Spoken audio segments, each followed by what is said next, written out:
If you want to cancel your Yahoo Mail free trial, follow these simple steps to ensure your subscription is terminated before any charges occur.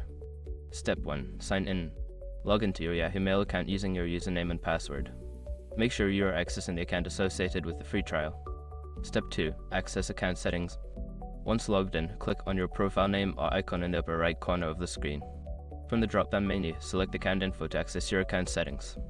Step 3. Manage subscriptions.